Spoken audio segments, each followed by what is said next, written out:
in the years of teaching and developing my approach to JKD, I do what I saw Bruce Lee do, which is a thing. You know, Brendan Burchard is. Of course. Okay, Brendan teaches a thing. It's like high level. How should I put it? But what he talks about is frameworks and proprietary language. Yes. So you know, my simple-minded understanding of it. Frameworks. That's how you organize your material. And that's the thing about Jeet Kune Do. All of us who teach Jeet Kune Do, I shouldn't say that. All of us who train Jeet Kune Do. So I teach. I make a living teaching. So it's pretty much incumbent upon me, right? Because to a certain degree, I am responsible for people's development.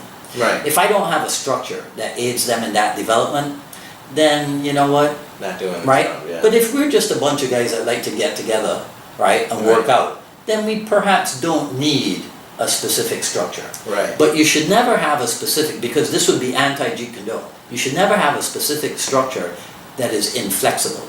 Right. You see? That it's and like that's the doctrine. and that's the danger. Right, exactly. And that has never happened, and probably will never happen. Right. Right? Rick Fay's curriculum is different from mine.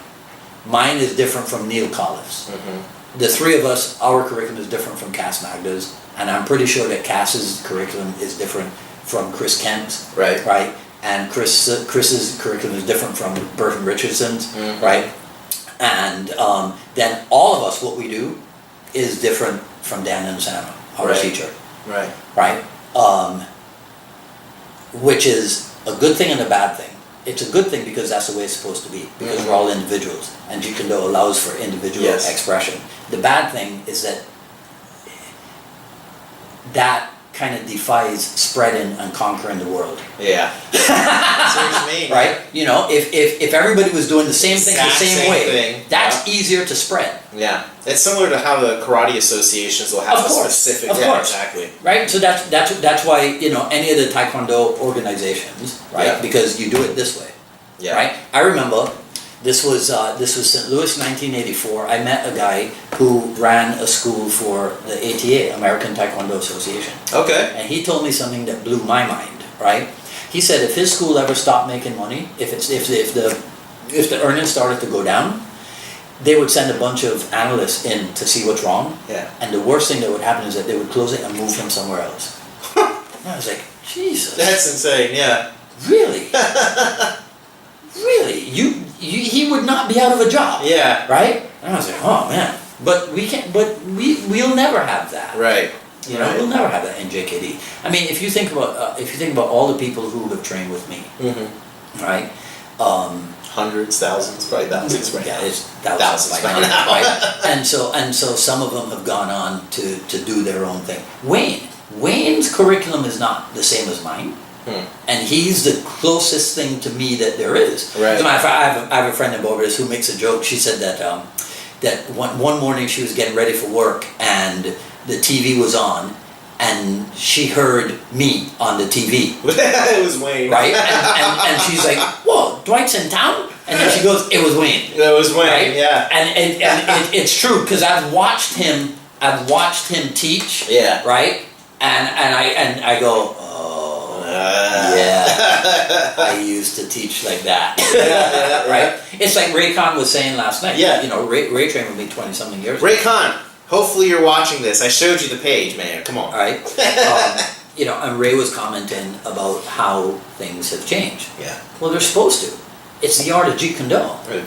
The art of Jeet Kune Do has never been fixed. Yeah. Right? Bruce Lee said, right, knowledge is fixed in time, whereas knowing is continual.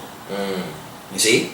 Yeah. So you got to stay live. Yeah. Man. You got to keep going, right? So the way I taught, plus I'm better now as an instructor. Than you were back I might then. not be better as a practitioner because now I'm fat slob. Yeah, right? nah, he's not fat. You know? He's not fat at all. That's what's right. But yeah, I'm a much better instructor now because I know more. Yeah. Also. You've seen a lot of the same questions come up, a lot of the same students. And I'll tell you, I'll be transparent here. one of my biggest drawbacks, and I hope that you know, if anybody's suffering from this, you know, rid yourself of it now. I used to think that I was nothing special. And so if I could do it, everyone could do it. Everybody else could do it. Yeah. Right? I thought the same thing. Now it's well-intentioned, right, but it's not true. Yeah. And it's actually one of the worst things that a well-intentioned adult or parent could do to a child, right? Or that you can do to yourself, right? Because I got this from Dan Kennedy. And if you guys don't know who Dan Kennedy is, you should look him up. Because he is, in my opinion, the Bruce Lee or the Dan Inosanto of the world of direct response marketing. Right?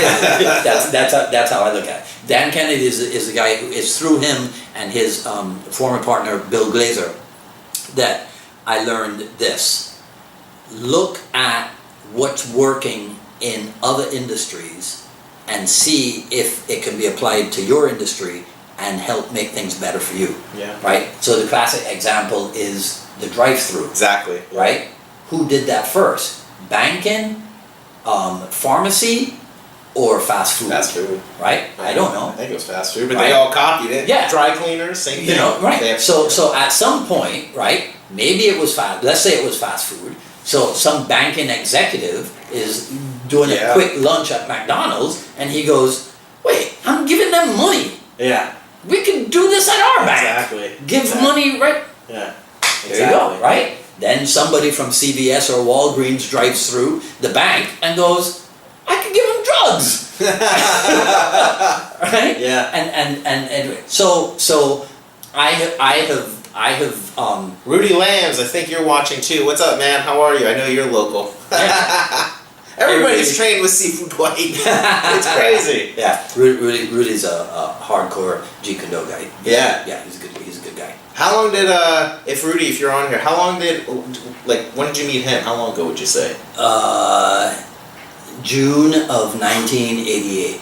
You remember the month? Yeah. That's serious. Yeah. I mean, I could be wrong, but that's how my brain organizes it. Right? June of 1988. I think that's impressive. So we're talking a lot about the evolution, and JKD's always growing. So what's next for you? I mean, you've been involved with Jeet Kune Do forever. Obviously, I think you're still going to keep on being involved in Jeet Kune Do forever. I think so. But is there any kind of new thing that's coming out for you? What's on the horizon for you? Well, you know how we were talking about within the art, there is enough diversity that we don't have to disguise the repetition, right? Because Jeet Kune Do is the pathless path, right? You don't have to necessarily go outside of the art to find your next thing. Yeah. Right? You could stay within the confines of the art, right? Because we're looking at